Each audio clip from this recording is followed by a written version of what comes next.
C'est que c'est live.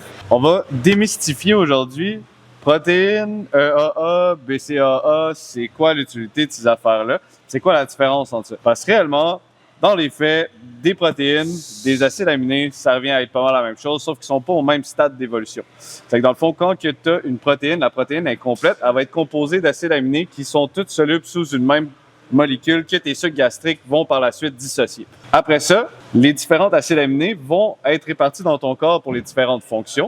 À la base, il y a 20 acides aminés. Il y en a 9 qui sont essentiels, 11 qui sont des acides aminés qui peuvent aussi être produits par le corps. Nous, principalement, quand on va aller chercher dans des EAA, on va aller chercher les 9 souches d'aminés essentielles.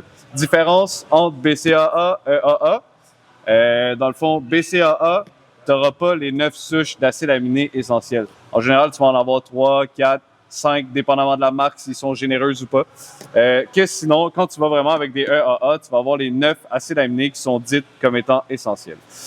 Ça va aider à la reconstruction musculaire, l'hydratation intramusculaire pendant l'exercice. Ça va aller à la base nourrir ton hypophyse pour qu'elle redistribue tous ces éléments-là dans ton corps aux endroits appropriés. Tu sais, comme même la taurine, que certaines personnes vont penser que la taurine n'est pas nécessairement bonne dans les boissons énergétiques.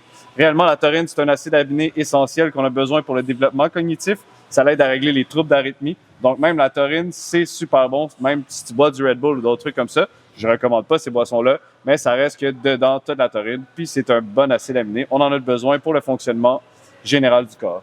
Que la protéine, en général, va avoir une absorption qui est beaucoup plus lente. Que les EAA, que ça, tu vas vraiment aller chercher une absorption qui est plus rapide. En plus de ça, ça fait comme bien des gens, si vous avez de la misère à digérer les protéines de lactose, qui peut être causée soit par le lactose ou la caséine, qui est dans le fond la protéine qu'on retrouve dans le petit lait. Une bonne alternative pour l'entraînement, ça va être justement les EAA ou les protéines véganes. Malheureusement, les protéines véganes, ils n'ont pas toujours le meilleur goût, mais ça reste que dans l'ensemble, niveau alimentaire, protéines véganes, il y a moyen d'aller chercher des bonnes sources de protéines qui vont avoir une assimilation qui est quand même très rapide. Des fois, on peut aller les chercher aussi à travers des noix, légumineuses ou autres composantes. C'est pas mal ça. La protéine, ça reste que c'est un des éléments qui est essentiel dans votre entraînement. Mais il faut pas oublier que la protéine, c'est aussi quelque chose qui est très accessible. Vous en retrouvez beaucoup dans la viande, dans les choses que vous mangez. C'est pas obligatoire d'avoir besoin de rajouter ça. Vous mangez des œufs, il y a des protéines. Vous mangez des bananes, il y a des protéines. Un peu tout ce que tu manges, il y a des protéines.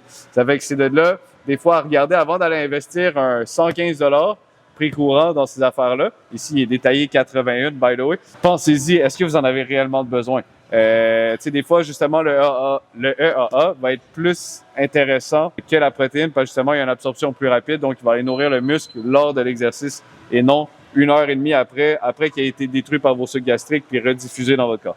Ça fait que sur ce, si vous avez d'autres questions sur les protéines et les suppléments, venez me voir au comptoir. Je suis là de 14h à 20h, ça me fait plaisir de répondre à vos questions.